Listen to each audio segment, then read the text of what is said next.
नमस्कार, मैं हूं ज्ञानेश्वरी शर्मा। दर्शन 24 के सभी दर्शकों का बहुत बहुत स्वागत है हमारे खास कार्यक्रम गृह दिशा में। गृह दिशा में आज हम बात करने वाले हैं पंच महापुरुष योग के बारे में, जिसके माध्यम से आप अपने व्यक्तित्व को सुंदर और आकर्षक बना सकते हैं। और इस पर संपूर्ण जानकारी देने के लिए हमारे साथ मौजूद हैं ज्योतिषाचार्य अमित पांडे जी। पंडित जी, बहुत बहुत स्वागत है आपका। जी धन्यवाद आपका।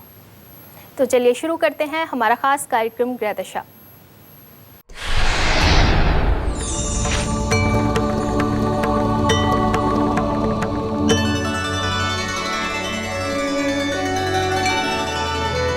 तो पंडित जी, आज आप हमारे दर्शकों को ये बताइए कि पंच महापुरुष योग होता क्या है, इसके बारे में जानकारी दीजिए। जी ज्ञानेश्वरी जी, पंच महापुरुष योग जैसा कि नाम से ही स्पष्ट है, पंच महापुरुष अर्थात इसमें 5 चीज़ों की बात हुई है। 5 ग्रह हैं, अलग अलग स्थितियों में अलग अलग ग्रह अलग अलग योगों का निर्माण करते हैं और इसी के समूह को पंच महापुरुष योग कहा जाता है। पंच महापुरुष योगों का ज्योतिष में बहुत ही महत्वपूर्ण स्थान रहा है। यह योग कैसे बनते हैं यह अलग बात है, लेकिन इन योगों का नाम क्या है पहले वो बता दो अपने दर्शकों को। सबसे पहले रुचक योग, दूसरा भद्र, तीसरा हंस, चौथा मालव्य और 5वां शश योग। लेकिन ये नाम अलग अलग हैं तो इनके लिए अलग अलग ग्रहों की भी नियुक्ति है। जैसे रुचक योग के लिए मंगल, भद्र योग के लिए बुध, हंस योग के लिए गुरु, मालव्य के लिए शुक्र और शश योग के लिए शनि। ये अलग अलग ग्रह अलग अलग पंच महापुरुष योगों का निर्माण करते हैं या यूँ कहें उनके लिए उत्तरदायी हैं।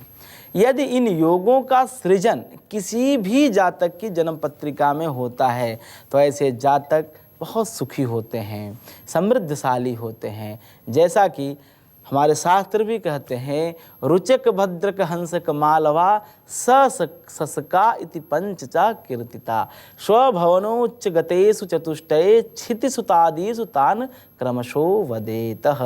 और इनका फल क्या है कि ये सुखी संपन्नता माने व्यक्ति की जैसी ग्रह के योग बनते हैं वैसी उसकी मनोवृत्ति हो जाती है। छोटा सा उदाहरण बताऊं कि यदि मान लीजिए मंगल के कारण पंच महापुरुष योग बन रहा है तो उस व्यक्ति के स्वभाव की जो प्रमुख लक्षण होगा, प्रमुख जो उसकी वृत्ति होगी वो मंगल से मेल खाती होगी, मंगल के स्वभाव वाली होगी। मंगल का स्वभाव कैसा है? उग्र स्वभाव। तनिक थोड़ी सी बात पे क्रोध आ जाए और व्यक्ति की आंखें लाल हो जाएं, गर्दन थोड़ी छोटी हो, अर्थात व्यक्ति ठिगने कद का हो। यह मंगल की बात हुई।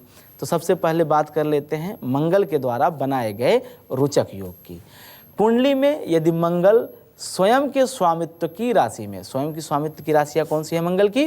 मेष और वृश्चिक, या अपनी उच्च की राशि मकर में होकर के केंद्र स्थानों में बैठ जाएं। केंद्र स्थान के अंक कौन से? प्रथम, चतुर्थ, सप्तम और दशम। यदि इन भावों में बैठे हों तो ऐसे योग को रुचक महापुरुष योग कहते हैं। मंगल से बनने वाले रुचक नामक महापुरुष योग में जो भी लोग पैदा होते हैं, जिनकी भी कुंडली में यह योग उत्पन्न हुआ है, ऐसे लोग दीर्घायु होते हैं। इनकी शारीरिक क्षमता काफ़ी होती है, शारीरिक रूप से ये बलिष्ठ होते हैं, श्रेष्ठ होते हैं।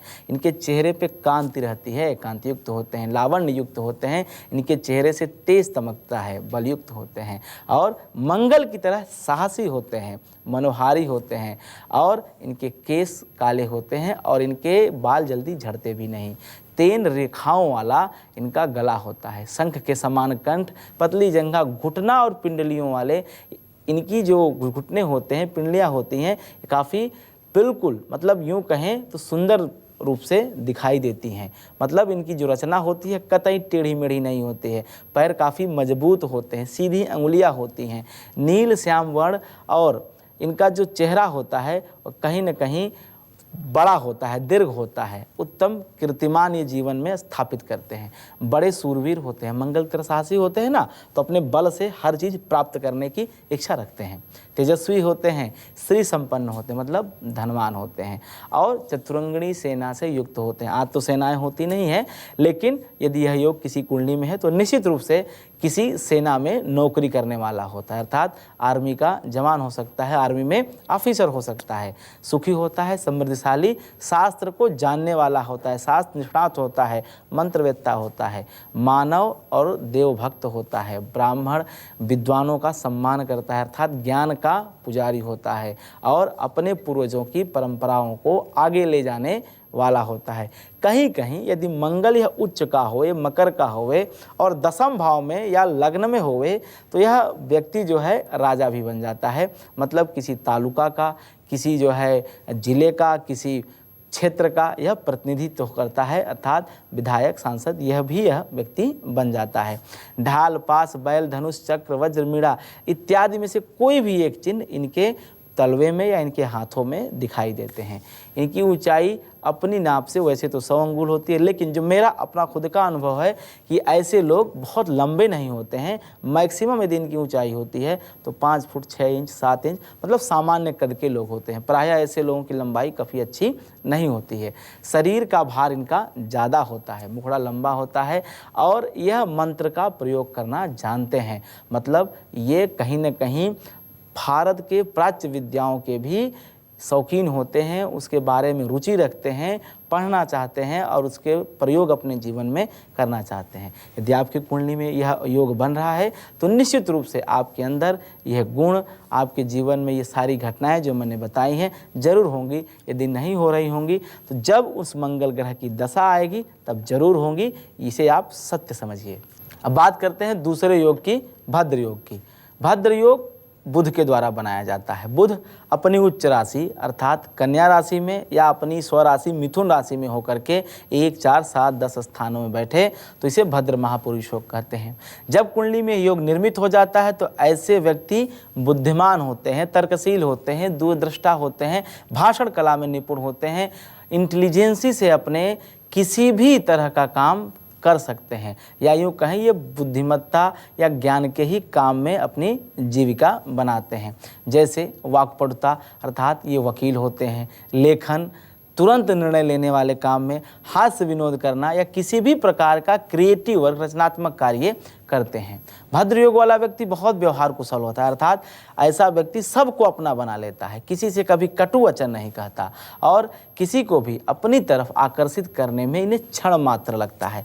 आज के समय में ऐसे लोग बड़े मित्र वर्ग वाले होते हैं और सबसे सतत संपर्क में रहते हैं अर्थात इनके संबंध मृत नहीं होते हैं, जीवंत संबंध होते हैं। इन्हें संबंध बनाना तो आता है, उसके साथ साथ निभाना भी आता है।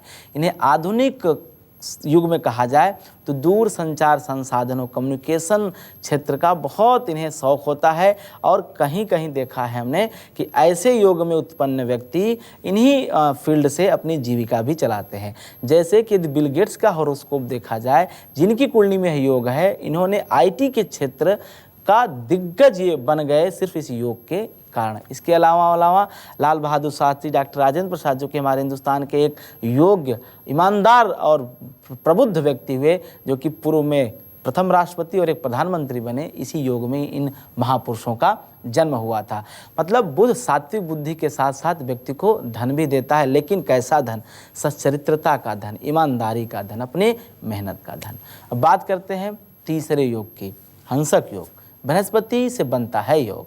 बृहस्पति से बनने वाले हंसक नामक योग में उत्पन्न होने वाले लोग दीर्घायु होते हैं। दीर्घायु अर्थात 75 के ऊपर इनकी आयु होती है।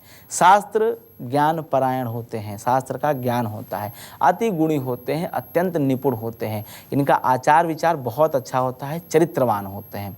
इनकी संतों जैसी प्रवृत्ति होती है। हंस के समान स्वर होता है अर्थात मीठा बोलते हैं। सुंदर और सौम्य शरीर होती है। शंख, घंट, चक्र, गदा, पद्म, खड़वांग, शिव का एक अस्त्र कहा जाता है खड़वांग, माला, बाजूबंद, धनुष, अंकुश, रस्सी, बैल, ये तमाम जो हल मत्स्य, ये जो चिन्ह होते हैं, जिसे आप राज चिन्ह समझिए या यूँ कहें श्री चिन्ह समझिए, जो कि राजयोग को देने वाले चिन्ह होते हैं, कहीं न कहीं इनके चाहे हाथों में होवे चाहे पैरों में होवे, कहीं न कहीं ये चिन्ह इनके हाथों में ये होते हैं। और ऐसे व्यक्तियों के तलवे बिल्कुल लाल होते हैं अर्थात जिसकी कुंडली में हंस योग होता है तो आप देखेंगे उनके तलवे हमेशा लालिमा युक्त रहेंगे, लाल रहेंगे। ये शुभ लक्षण कहे जाते हैं।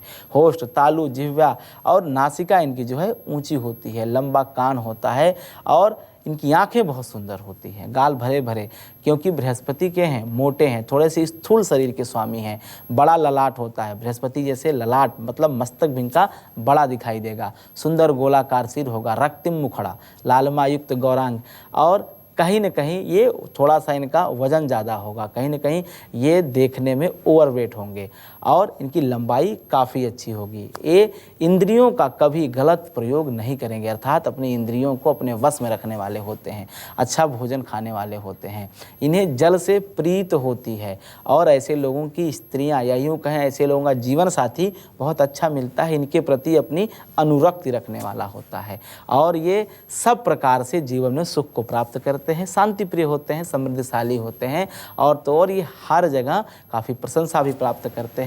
और सबसे बड़ी बात, सिर्फ एक बृहस्पति यदि केंद्र में चला जाए तो मानसागरी कहती है किंग कुर्वन्तु ग्रहे सर्वा केंद्र गते बृहस्पति मतंग मत यूथा नाम भिन्नतियोपि केसरी। इसका मतलब होता है कि सारे बुरे ग्रह क्या कर सकते हैं यदि केंद्र में बृहस्पति हो, जैसे 1000 हाथियों के झुंड के सामने अकेला सिंह खड़ा हो जाए तो हाथियों का झुंड पीछे हो जाता है। उसी तरह से यदि केंद्र में बृहस्पति आ जाए तो सारे जो बुरे योग हैं, जो बुरे फल देने वाले ग्रह हैं, वो कुछ भी आपका नहीं अहित कर पाएंगे, और 1.25 लाख दोषों को दूर अकेले केंद्र का बृहस्पति कर देता है।